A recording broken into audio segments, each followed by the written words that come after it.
Ono ye Wolokoso. Wolokoso mu weekend taxi. Wolokoso mu weekend taxi. Wolokoso mu weekend taxi. Savugidewa. Ani gwe bakutenani. Ani akumenya ukani. Yonna mu Wolokoso. Wolokoso, Wolokoso, Wolokoso. Wolokoso, Wolokoso, Wolokoso. Mu weekend taxi.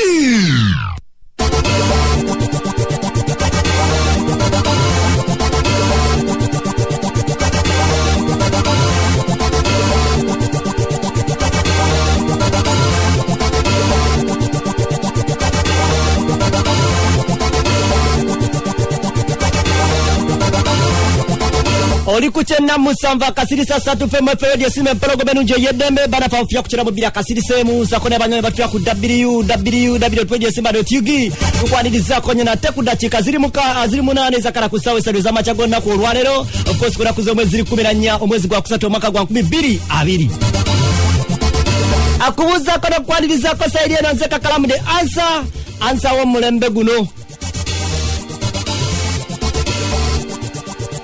Okay, siba ruise banywanyi twagala kubatenga tulutandika basebone banyabo eranga yesawo yokubatenga tulutandika eranga abatunga bano batera kubatenga bajene tulutandika bulungi.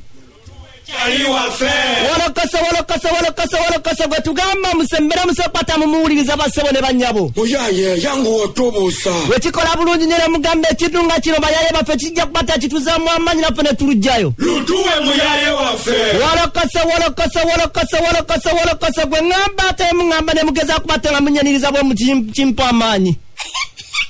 Lusanyi sokulaba anko kakalamu. Mbazanze bulungi banywanyi ate mungamba kirungira. Eradde bamami. Ate mungamba ne munkola kino. Lutuwe bebe. Ate mukola kino nama. Nawe anko kaka. Ate munyamba ne munonera omwana tu ne mugira bwe muti.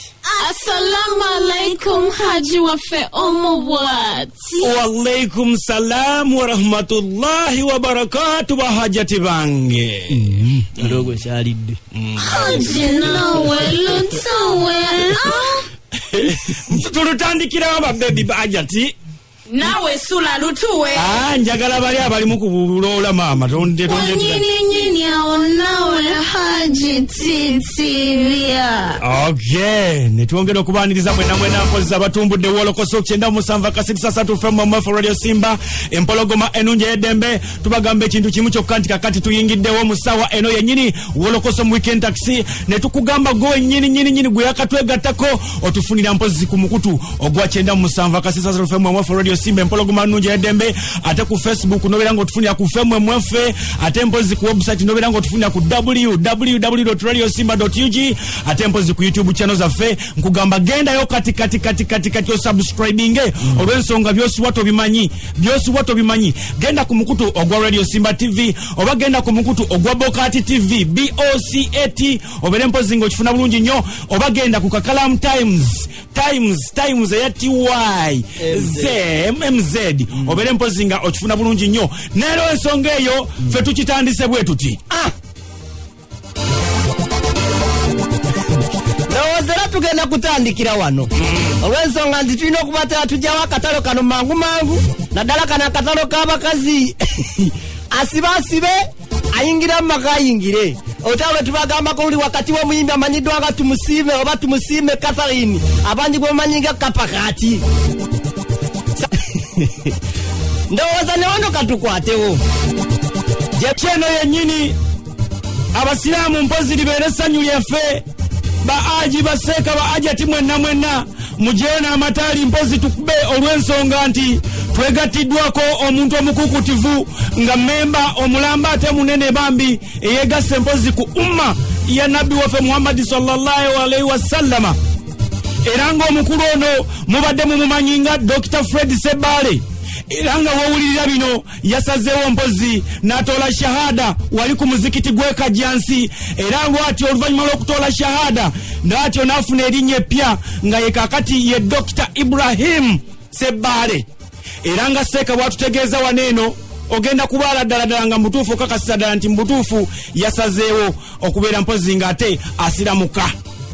Muganda waffe ono abadde ayitibwa Fred Ssebbale azze ono ku masigiti Salman Farisi e Kajjansi n'ayatula era n'ayolesa nti avuddeyo eri gy'abadde n'abeera ng'ayingira mu busiraamu era ow'ettwale era n'amannya abadde ayitibwa Fred Ssebbale era gakyuse n'abeera ng'alonze lya Ibrahim Ssebbale ya Ssebbale esigaddeyo naye galige gakyuseemu Ibrahim Ssebbale abadde Fred Ssebbale. Wassalamu alaikum wa rahmatullahi wa barakatuh. Allahu akbar, Allahu akbar. Ya banja agisobola.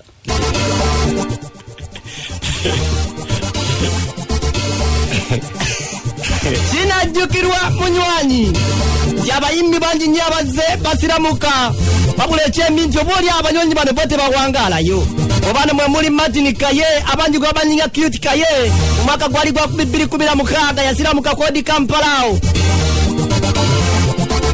Grace Kamate ono neyayita n'erinnya erimanyiddwa nga Sulaiman. Muno mwe muli ne Dr. Joseph Kamione neyayita erinnya erimanyiddwa nga Gaddafi. Omulangira Sula naye yali omu ku abo kale nno n'abalala bangi. Dr. Fred Ssebbale yegasse ku bayimbi bano nabo okubatenga naye ayatula obuyisiramu nga Munywanyi Sulaiman bwakugambye. Wabula ekikyamufudde ekyenjawulo kiri kimu nti yasiramuka lwakubiri nakati omunywanyi ono akyaliyo era akyamoga kale ne Salaamu akyagaza kubatenga agitetenkanya inshallah ejja kutuuka. Abawuliriza ba Olokoso n'abawuliriza basimba mwenna okutwaliza wamu amanya gange yenze Dr. Ibrahim Ssebbale era akambala musekuna kiramusa ekyo. Assalamu alaikum warahmatullahi wabarakatuh. Dr. Ibrahimu awuliriza Olokoso yandagadde okumanya wavudde kuki osiramuke. Waliwo abamuwuli n'agamba nze mukyala ye yansiramuza abalala nze bansuubiza ssente.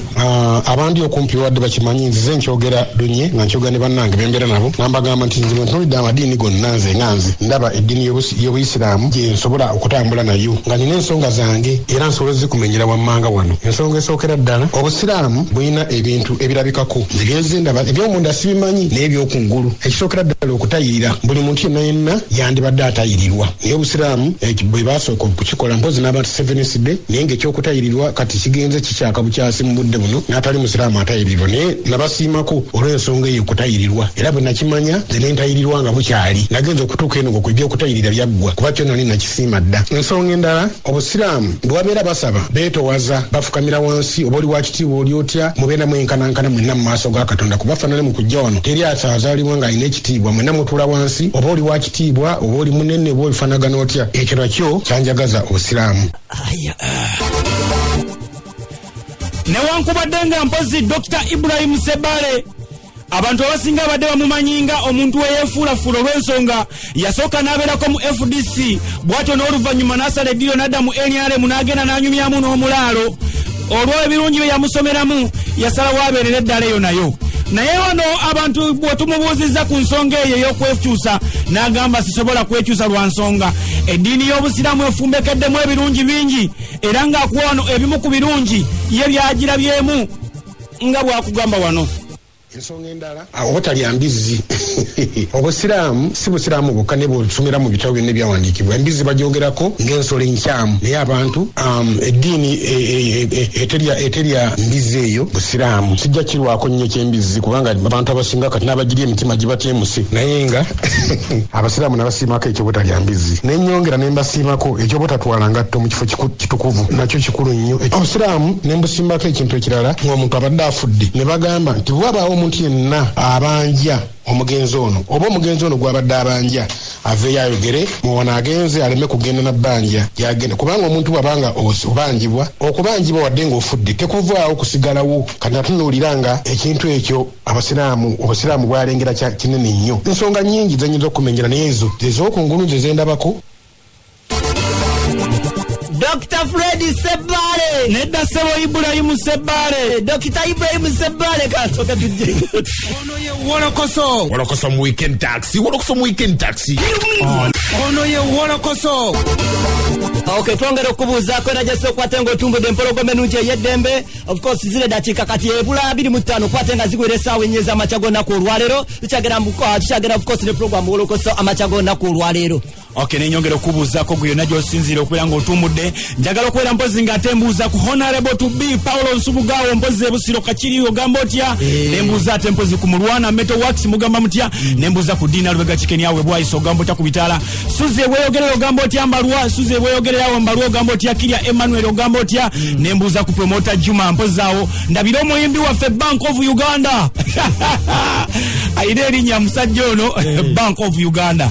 Then ne mbuuza ku batuuze b'omu Kijo Trading Center awo. Kijo Trading Center mugamba mutyawo mwenna nsubira bangaye mutumbudde mwongere okutumbulira ddala ne balirwana beebuuze kiki ekiri awo.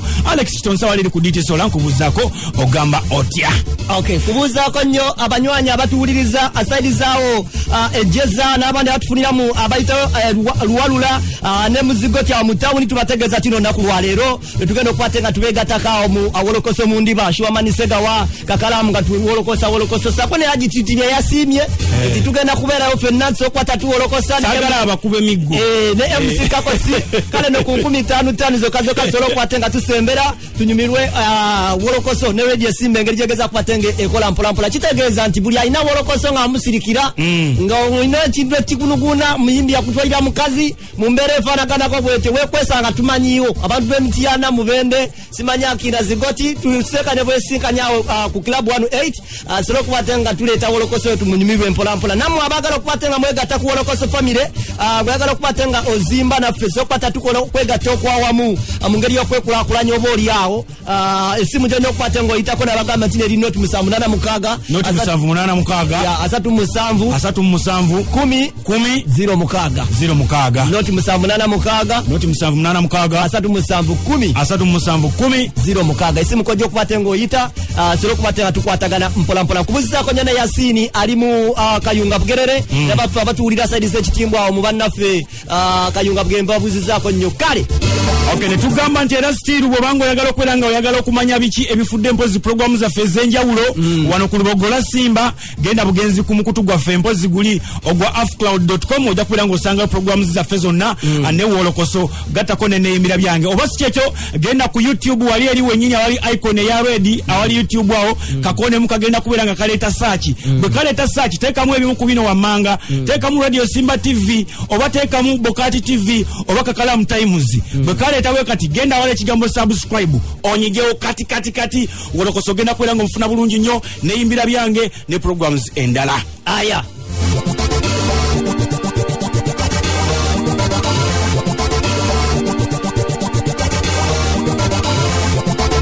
wetwakomye wali eri nga tuli mu batabbira engeri munywanyi Ibrahimu Sebbale abangi gwe banimanyi nga Freddy Sebbale nabwe yayingidde ddiini ly'abannaffe ery'Abayisiraamu kale nno Dr. Freddy Sebbale abadde Dr. Freddy Sebbale abadde akyatubuulira ebintu ebirungi ebyamwegombeseza kubate nga ayingira eddiini lino wamma gwe litayiza kubate nga oba oli awo tayiza kufaanaganako ne bannaffe bali be twakusomedde emabega Dr. Freddy oba Dr. Ibrahimu Sebbale agamba nti tamanyi lwaki oba yafunye obugazi bungi nnyo kasayingi n'omuzikiti wali eri era akabakira buli amulabako agamba nti mwana drono muyitirivu nnyo kale nagamba nti ye alabira ddala nga lina eddiini ettuufu kakati muzeeyi awuliza yandagadde okumanya shekiki yakutozeza shahadu era otuuse wano okubeera mpozi ng'ate oyiga okusaala shahadu nagitodde ku lwakubiri ennaku z'omwezi 11 ku muzikiti ekajjansi era nga ow'ettwale bamuyita Sheikh Ali Sekiyembe yantozeza shahadu ekyokuyiga okusaala obutabo mbuyina wano nabufunye ngenda kuyiga ate nafunye n'oli ow'ettwale ennyini eyantozeza shahadu tugenda kuba nga tukwatagana asobole okwongera okunjigiriza okusaala ng'oggyeko omulangira Suuna wabula abasigadde abasinga omwezi guno omutukuvu ogwa Ramadhaani gubadde gunaatera okutuuka abasinga badde babasiramukira era nga mpozi bwe guba gusemberera bwe guti ate bwana wattu ne badduka nga ndowooza bagamba ekyokusiiba enjala eno kyandiba ekizibu ennyo naye okusinziira ku Frederico Sebbale mwana Bulayimu bwana Bulayimu Sebbale yalayika mugumu nnyo. waliwo abayimbi abasiramukako edda omuli Kamiliyoni nga ye nasiramuka namwe erinnya lya Gaddafi, Grace Sekamatte nasiramuka n'afuuka Sulaimaani, ate oluvannyuma bombi nga bwe bakumenyedde badduka ne bavaamu mu ddiini. Kati omuntu takulowoleza eyo mu mbeera eyo oba ekyokunywerera mu ddiini butafaanaganako nga abantu abamu bwe tuli mu kisaawe ekimu bwe bazze bakola, ekyo sisuubira nti kijja kubaawo kubanga kino nkikoze sirina kulwalirizibwa, nkikoze neetegereza ensonga nziina. Simanyi bo nsonga oba tebalina nsonga naye ensonga oledde ezikola ki ensonga nziina. Ngenza okutuuka okwatula kugambe nga n'okutayirira kwakola ki nga kwaggwa dda. So nsuubira nti nno nze wakati wange ne Katonda wange, kubanga tewali muntu ankakankase ate tewali ankaka kubeera era mu ddiini, naye nze ne Katonda wange nga bwe njatudde ekigambo ekyo tewali kye tuyinza kwongera ku kirala. Wabula nsaba Allah anyweze mu ddiini y'Obuyisiraamu nga bwe njingidde. Salaamu alaikum. Wa alaikum salaam wa rahmatullahi wa barakatuh. Yamaze n'agitereeza. Ozanyisa gwe ekigambo kya Allah. Omuntu golotye kugamba nti yava mu kisiibo siyono. Okubira Shekasuna anawangala nnyo mu nsonga zino. Amalayo emyaka 5 waliwo bayimbi bannange abamalayo n'olunaku olumu olumozi omutaganya kunza emyaka 5 naye era nomala novaayo kakati ekikulu mu byonna tubadde twagala soba kumanya omuntu ng'ayingidde mu busiraamu nga bwe wayingiriramu ebbanga eri bintu ki ebiyinza okukwate nga biyinza okuleetera okuva mu busiraamu naddala omuntu nga teweekute bulungi. nze ng'omuntu ekyankaluubiriza omubazadde wange nasiramu kagenesi yawubiri tebakyagala ninoona nakyo emyaka egyo gyonna ekigaana ate nantaba nga nsereba nyongera kunyikira mu biziwe nga wansi nekizuula nti omuntu otasobola kulwanyisa mumuzimu lwe muzaddewo era ng'akunyiigidde ate n'obusiraamu bwennyini bwekyogerako nti muzaddewo ye muntu gw'olina okusooka okukkiririzaamu bonna bazadde bange baba baagaana okubeera nga tebaagala nyirere busiraamu etoba nakyo emyaka 5 ekigaana kinakanzireyo mu bazadde bange ngera mu ddiini yange era bwenaddayo mu ddiini yange bikyukamu. Eddiini y'Obuyisiraamu lulinga lutalo nti oluyingidde ng'omanyi nti ogenda kulwana paka rasiti. Bw'atyo n'omulangira Ssuuna bino abyongera okubeera mpozi ng'abiraalika Dokita Muyite Ibulayimu Ssebaale yeenywereza eddala mu lutalo luno.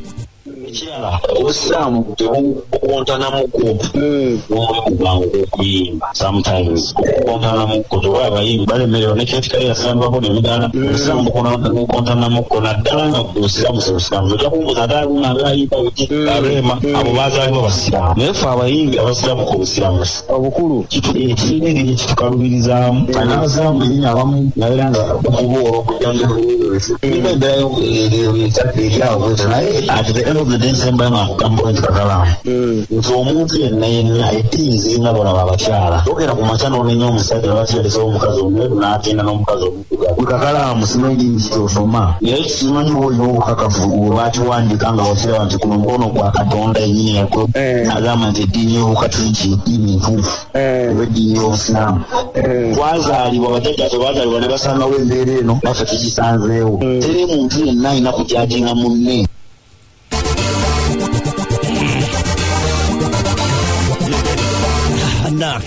ensonga ndowooza zikuzika banaye bakulu tubuuse ku bakulu tubajeeko.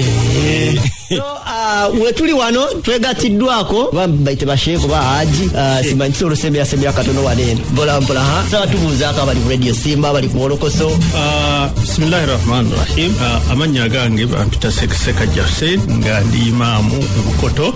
Amawulire ago malungi kubeera nti muganda waffe oyo yalabye ekitangaala Ibrahim okusookera ddala nti obulungamu obwo Katonda yabugaba bukeera bukeezi nkya n'ofuna ekirowoozo ekyo nga Katonda yakikuwadde n'ofuuka omusiraamu. Omala okufuuka omusiraamu omutima ogwo gwennyini ogukututte mu busiraamu bw'okozesa okusobola okubuyiga. Kati muganda wange oyo kyemuwa kiri nti obusiraamu tebabukoppa nti gundi akola bw'ati nange kankole bw'enti wabula babusoma. Ekyokulabira kugamba nga okuyiga okusaala. Bw'otunuulira oli omuntu ali wali ng'asaala bwamala gwe tosobola kusaala omala kuyiga ebyo bebagirahi bwoba obuyizi tetunabatuuka eyo omuntu wabanga ayingidde eddiini y'obusiraamu ddala fe abawo batali badiini eyo wabeerawo emikono ddala nga musajja gyetulowooza nti gyalina osookebwako kikirizibwa okutandika okuyiga ebyobusiraamu nga tosoose kukolebwako emikolo egy'omusajja gyemukolebwako emikolo kisoboka ekiyingiza omuntu mu ddiini bigambo babyatula bwatuzi kasita ayatula shahada kakati bino ebirala bigoberera bugoberezi ogoberera ng'eddiini ng'obulombolombo okijjako naye bw'obanga mu kutandikira ddala ng'olwatula shahada oba ofuuse omusiraamu kati n'otandika okugoberera ebyobusiraamu biki bye bigamba kitegeeza shahada okwatula shahada okubeera nti oyatuliza mu mutima gwo n'okakasa n'olulimi nti kaakati nsinza katonda omu yekka tazaala era tazaalibwa era talina kimufaanana kakati seeka omusiraamu nga yakayingira obusiraamu kiyinza mutwalira bbanga kyokutegeera ekigambo sula omusiraamu nga ayogera ekigambo nti asalaamu aleikum waliwo nekirala ekijja sula nga kyagala omalayo kuliyo bamalayo asalaamu aleikum bajogera kutola salaamu ng'agamba nti wasalaamu aleikum warahmatullahi wabarakatuh nalabye nga bwana Ibrahimu mupya kintu kigezaako kukwata kimutataganya okukwate nga akyatwa kiyinza mutwalira bbanga kyo okigumiza tekitwala bbanga ddene nnyo wabula kuli okwagala kw'abaalina kwe kumusindika okubeera nga akyatula mangu kubaga bigambo bisatu salaamu aleikum warahmatullahi wabarakatuhu salaamu aleikum warahmatullahi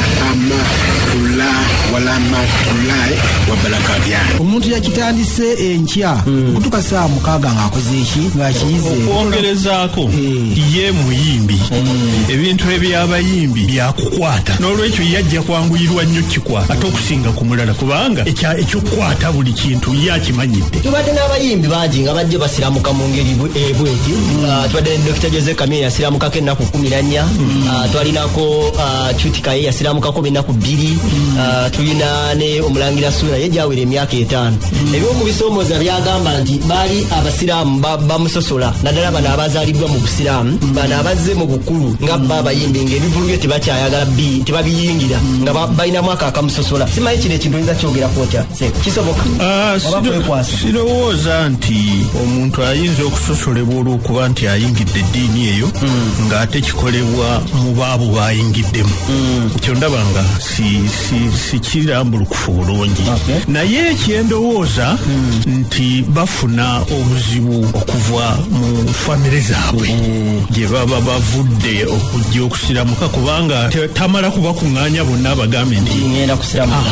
Kakati bw'ekirowoozo bw'akifuna ye bw'aba asazeewo agenda n'agiraki n'akikola. Kati reaction eziva mu famire zimuyitirirako oluusi n'addirira okuva ku kyali. Kikyalina okukola Ibrahimu omupya obuyisiraamu obutava ku mulamu oyo kyalina okukola yomumanyisa ebbaali mumanyi n'olwekyo kyalina okukola okunywerera kye yasazeewo akantu kebutera okugamba nti bunywerera ku mazima. N'olwekyo buli lw'otandika okukyukakyuka emirindiro egiwera odde eno nodde eri noddeyo nova eno nodde eri abantu nga batandika okugira ki nga babuuza nti ono ali ku ki ate naawe batandika okutankana entegeerayo tamazeeyo nagira bwati naye bw'aba yasazeewo okukkiriza Katonda omu muwa amagezi nti akinywerereko. Mpozi n'ekirala okwongereza ku ekyo nti buli muntu yenna ateekwa okubaako omuluŋŋamya oba omusumba amuluŋŋamya mu ekyo kyaba agenzeeko. Kati amagezi ge tumuwera ddala okusooka awo waasula oba waakolera yandibadde akwatagana ne imaamu ekajjansi mamu w'ekitundu buli kiseera n'abeera ng'amubaako n'amuyigiriza naddala ebisooka kati ng'okwatula siraamu bw'omugambye n'empisa zaffe oba ogenda okulya okola otya n'okwongera senga omuntu abaako omuntu aba amugenderako ng'amuseesa ayinza obutawaba nnyo awamu n'obutakola kintu kyonna nga tamwebuuzizzaako. Bami mumwagalize era mumwanirize mwena mumwanirize mu buyisiraamu baddeesa mumwanirize amutoolera asalaamu.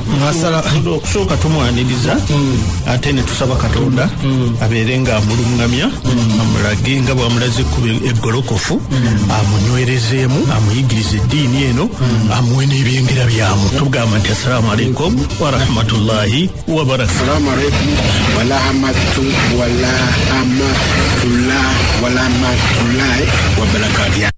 Ono ye Wolokoso. Wolokoso mu weekend taxi.